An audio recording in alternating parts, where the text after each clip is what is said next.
Hey everyone, we know we got to be cyber vigilant to stay in front of the threats that are emerging in front of us. But today's chat with Frank Raimondi will really help you zone in on some simple tactics you can take to improve the security in your organization right now. So let's get to it. Welcome to the next episode of MSP Business School.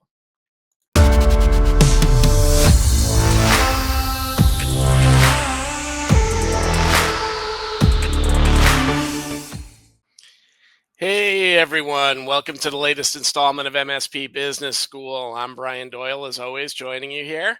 And I apologize for my distorted picture for those of you seeing it on YouTube. I'm on the away game and I forgot to bring my webcam with me. So native laptop tools, not, for a guy that's already got a face for radio, I don't need anything else really hurting this.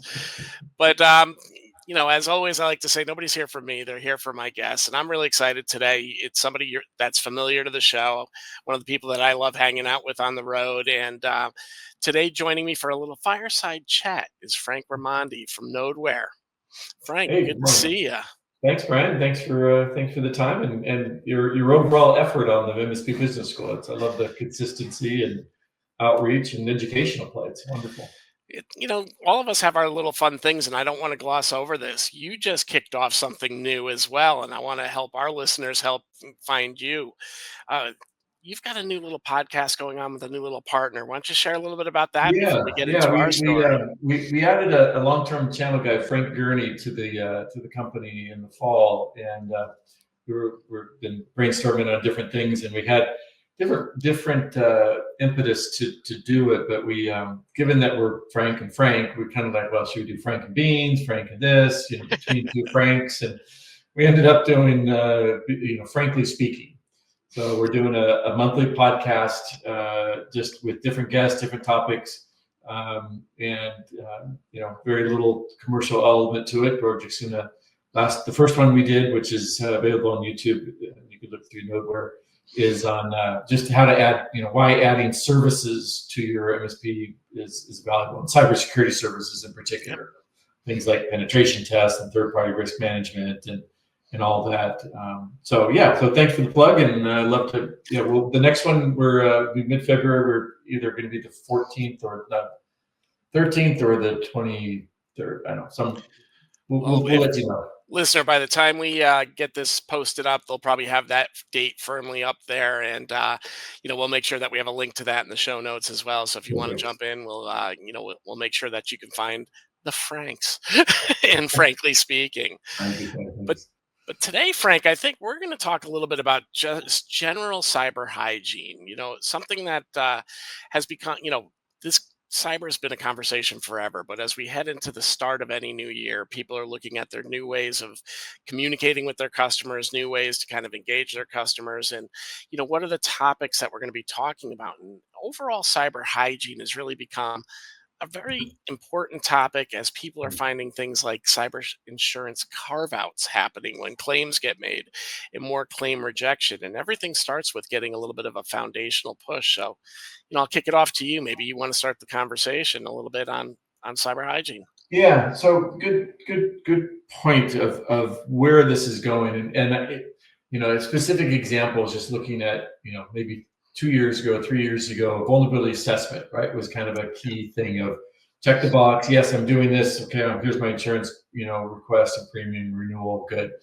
And if you think back to, even insurance requirements were, 20 years ago in a car, right, when seatbelts got added or airbags, right, the same kind of thing where the insurance companies kind of drove the need for better preparation, reducing risk of them having to pay out, right, on an injury, right? So think about it the same way. It just changed from a car to a business and the cyber needs.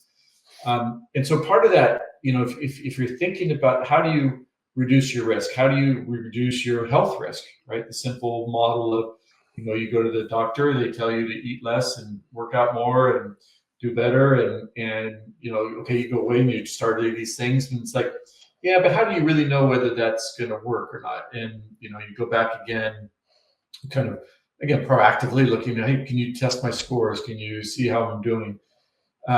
In the cyber world, that's really kind of coming down to uh, knowing what your assets are, right? You can't protect what you don't know is out. You know, Yeah. if you don't know what's there, you need to know what's on those devices, and whether it's a SaaS alert program or Avix got their SaaS management program, used to be SaaS Leo. Things that are looking actively in an environment. And so what we've kind of narrowed it down to, and what we promote, and again, somewhat selfishly, but in general, the hygiene area of and cyber hygiene areas is vulnerability management. And start with that because that's what we do. But whether it's us or anybody else, you have email security, right? You got to be catching and protecting that user, which, as we all know, is whatever huge percentage of problems come around because of a user error or user clicking on something they shouldn't.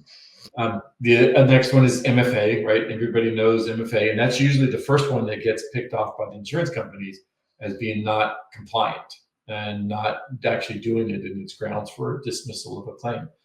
And then the fourth category in there that we look at is this security awareness training, right? Those are things that making sure the employees are smarter, are doing continuous training and alerting to what's going out there. So that broader category of the cyber hygiene is really a growing need, whether it's compliance, which you know all about, or insurance, or it's kind of one of those. It's like, duh, right? And it's a very obvious play, and what we're just trying to do a little bit more promoting this year is driving the messaging of, it's not, you still have to have the MDR tools, you still have the XDR, you still have to have SIM, you still have to have all the things that are required, but there's a balance here. And the better you do on the upfront and the proactive, the less you're going to need the other tools. So, Well, really what you're diving into there too is the human factor, right? A lot of these things tie back to the humans that are actually operating the machines and making the decisions in real time. And, I've been reading a lot about, building a culture of cyber awareness within your organization, empowering people not to feel like that when they make a mistake, don't tell,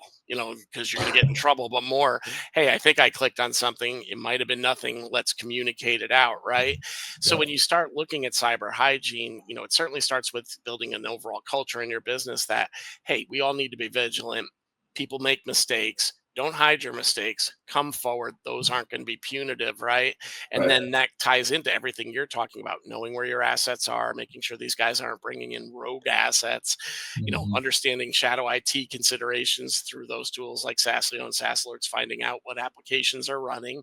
Yeah, And, this is kind of it's really changing the RMM model in a lot of respects too, because the assets are now the cloud assets more than the things that are sitting on your desk and the applications that were installed locally.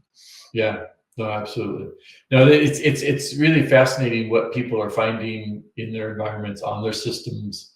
And you can't, it's easy to think about the PC or the Mac, right, or the server that's interfacing out, but the growing relevance of IoT devices and where they play, and what how many open ports do they have, and Yeah. again, if it's got an IP address, it's accessible, it's exploitable, and you got to minimize all of that at the front end. Yeah. So, again, as we head into this new year, almost every MSP I talk to is looking at how to broaden their security stack, how to add new recurring revenue about it, how to take more of a position. And certainly, there's a counter conversation going on. How much liability do I want to take on as the MSP as well? And that Yeah. might be a future conversation that could be had. But, the reality is they're all looking at bringing in new approach models and certainly setting up the foundational layer of cyber hygiene. It's amazing to me, Frank, and I guess this will be a plug for you in a roundabout way. How many customers are still not doing vulnerability scanning? Yeah. Obviously, part of my world is asset management and asset governance within our platform. And I'll talk to customers who are so concerned about these kind of things, but they're only doing it at the product lifecycle level, and they're not looking at the application vulnerabilities that go beyond Windows patching and other things. Yeah. And No, it's it's huge.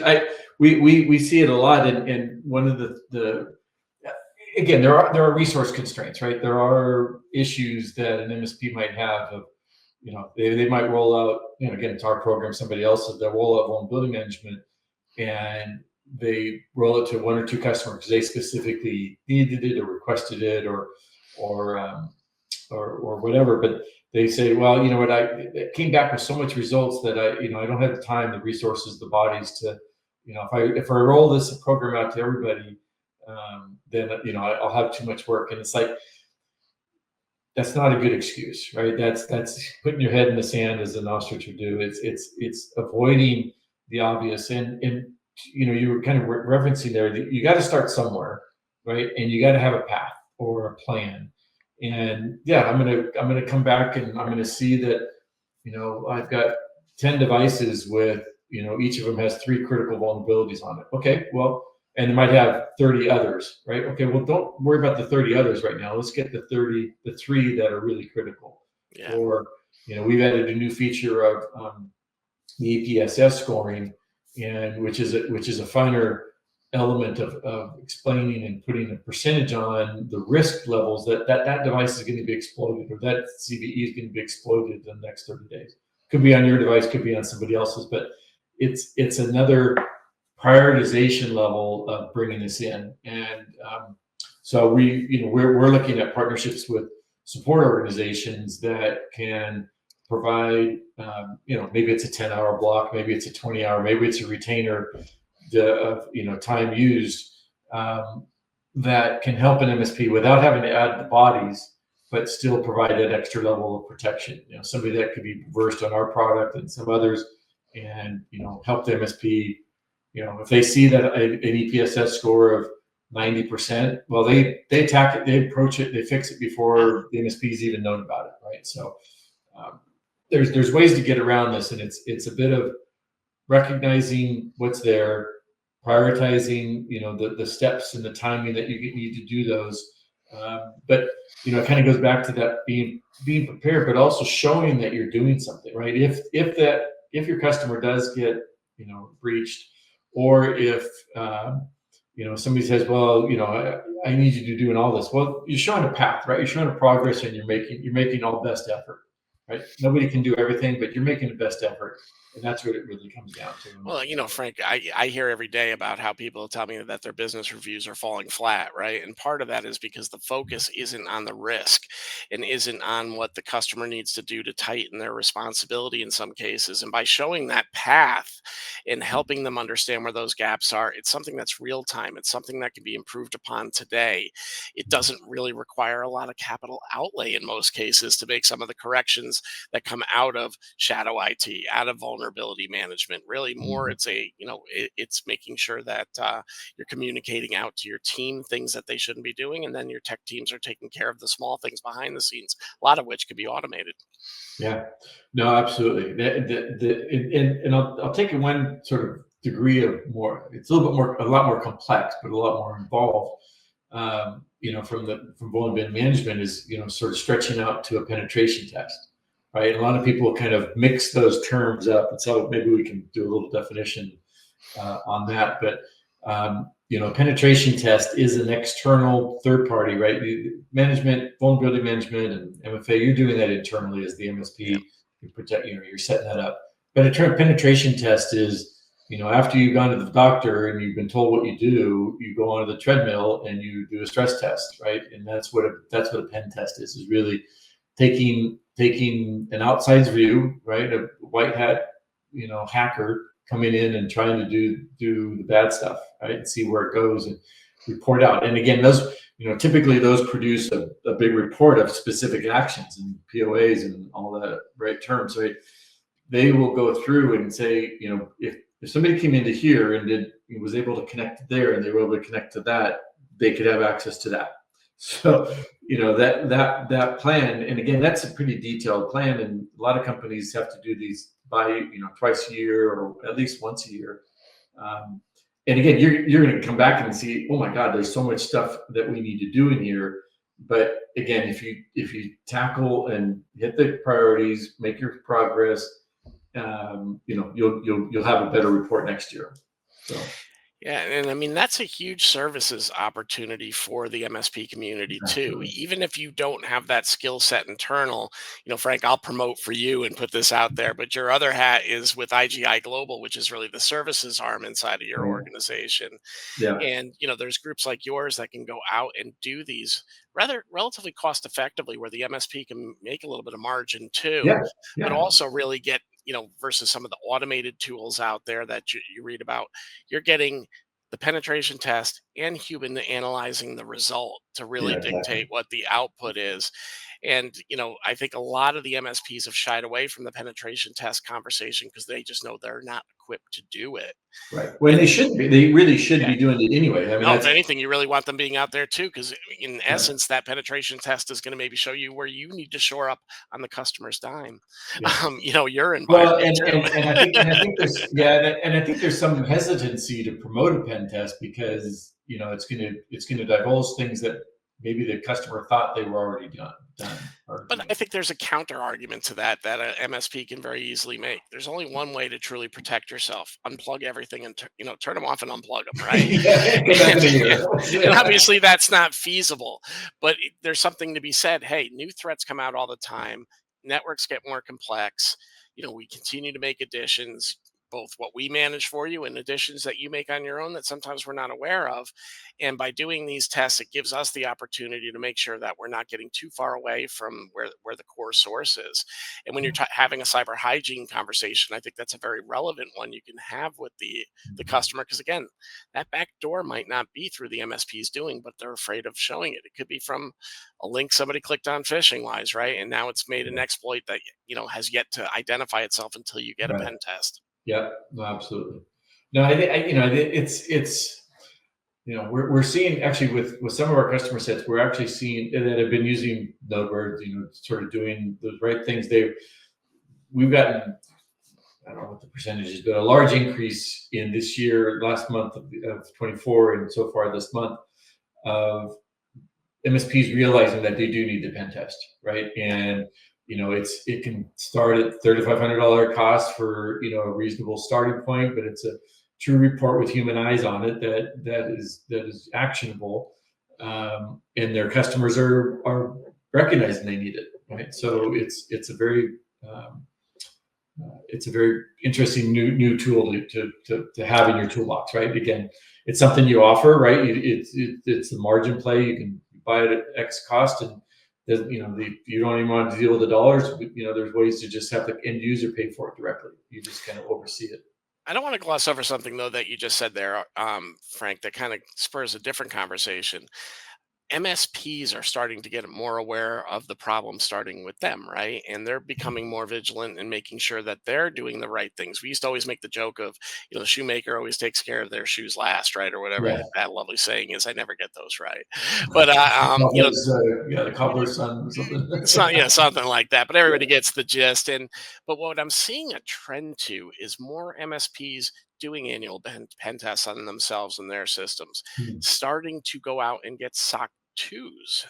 There's I'm finding a lot more of the MSPs that are coming to our door being SOC 2 certified or working towards a SOC 2 assessment or an ISO assessment, depending on where they're located. And that is something unique that I've just started seeing over the last 18 to 24 months.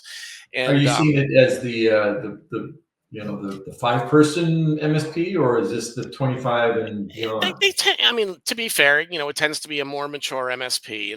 I look at the MSPs that they all go on a journey, and I don't equate it necessarily to size, but it's usually service delivery mastery, Hmm. then some level of account management mastery, and then it becomes organizational mastery, right? And those might not be the accurate terms for it, but then they start looking and going, all right, I got my services on lockdown. What can I do to be better? What can I do? And there's an element of marketing that goes with SOC 2 too, right? If you're in Yeah, the yeah, if you're in a local market and you're competing with a couple other folks and you have it and they don't, you're certainly going to highlight that during a call. Hey, we take security so seriously ourselves. We're certifying ourselves yeah, next year. Well, yeah. we're getting external certifications next year to make ensure that we're doing it. And you know, I've always said that with the certifications, there's a bit of marketing as much as there is, due diligence. Well, But yeah, the yeah, truth is, the marketing is just the benefit that comes out of doing the due diligence. yeah, yeah. No, that's interesting. Yeah, we've seen the I think, I think the end users are sort of realizing that, again, whether it's a compliance or an insurance requirement, or if it's just better awareness of what they need to do to protect their business. Yeah. It's becoming a more regular thing.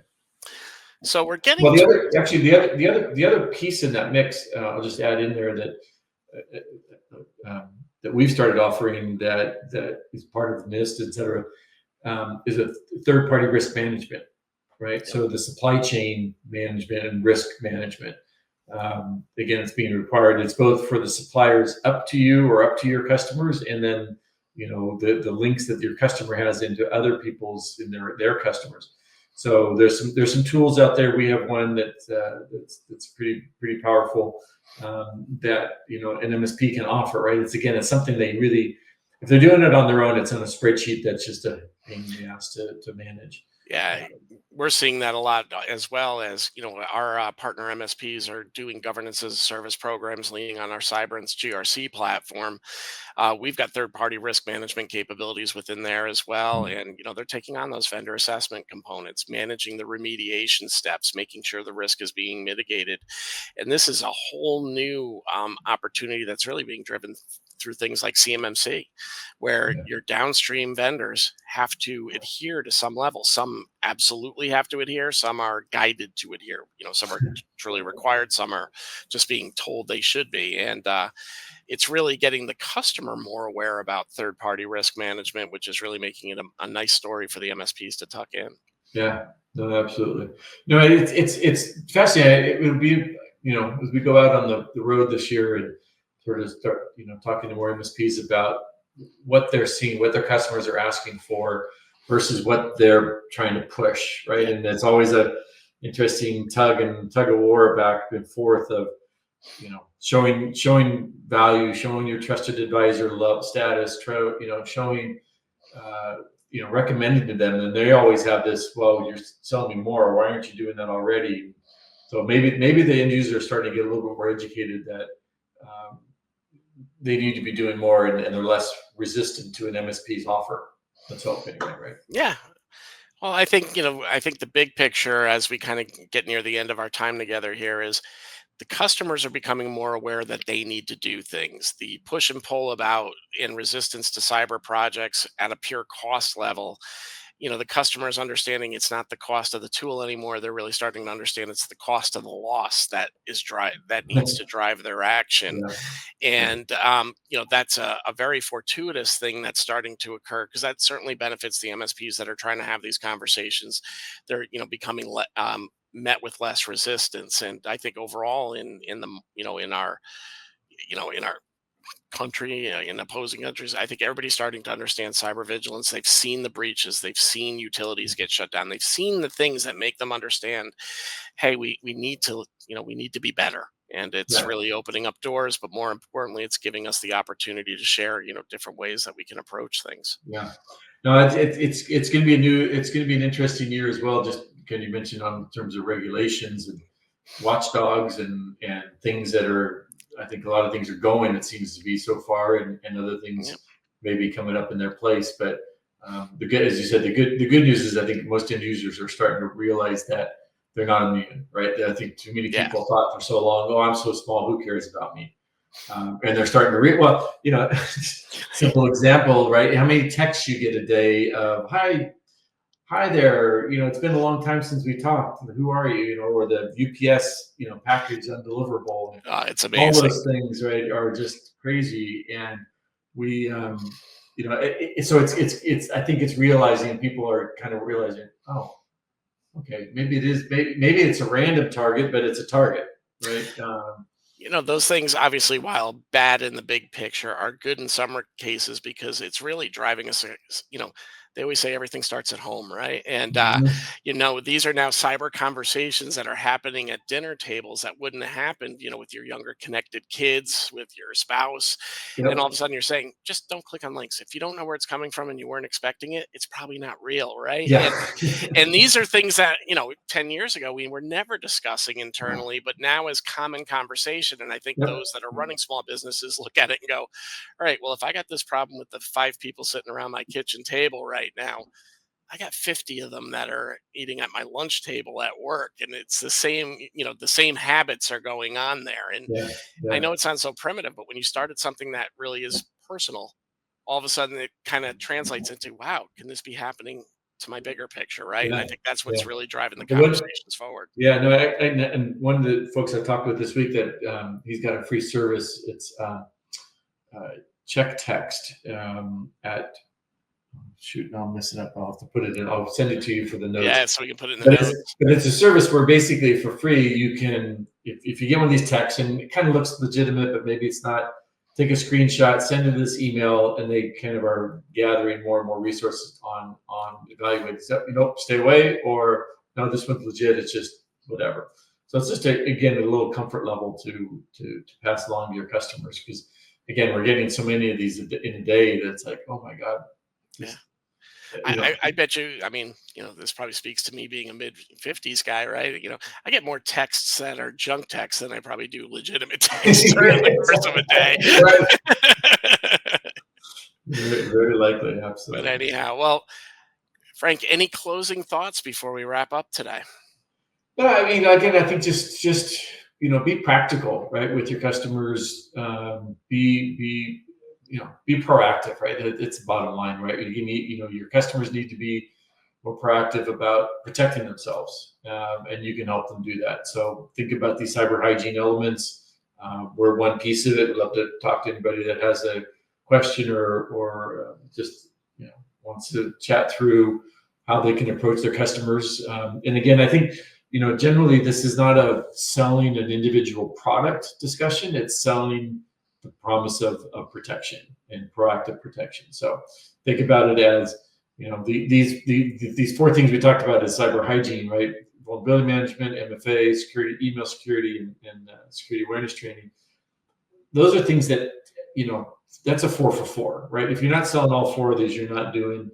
If you're not selling all four of these as a package to your customer, then you're doing yourself and them a disservice. So think about how to launch those together and not sell the individual line items. It's selling that promise of proactive protection. Well, Frank, it's always great to catch up with you. I look forward to seeing you out on the road as well. For the listener, if you want to get in touch with Frank, we're going to be putting his LinkedIn profile, of course, in the show notes. And of course, you can just visit nodeware.com and engage Yeah. with the team over there if you want to learn a little bit more about their vulnerability management products. In the meantime, I'd like to tell you, listener, remember you can download this podcast anywhere you get your podcasts, including YouTube. Please hit that subscribe button so you stay in touch when we have new episodes. Frank, thanks for joining me today, and we'll My see you pleasure, again Brian. soon. Thank you. All You right. bet. Pleasure.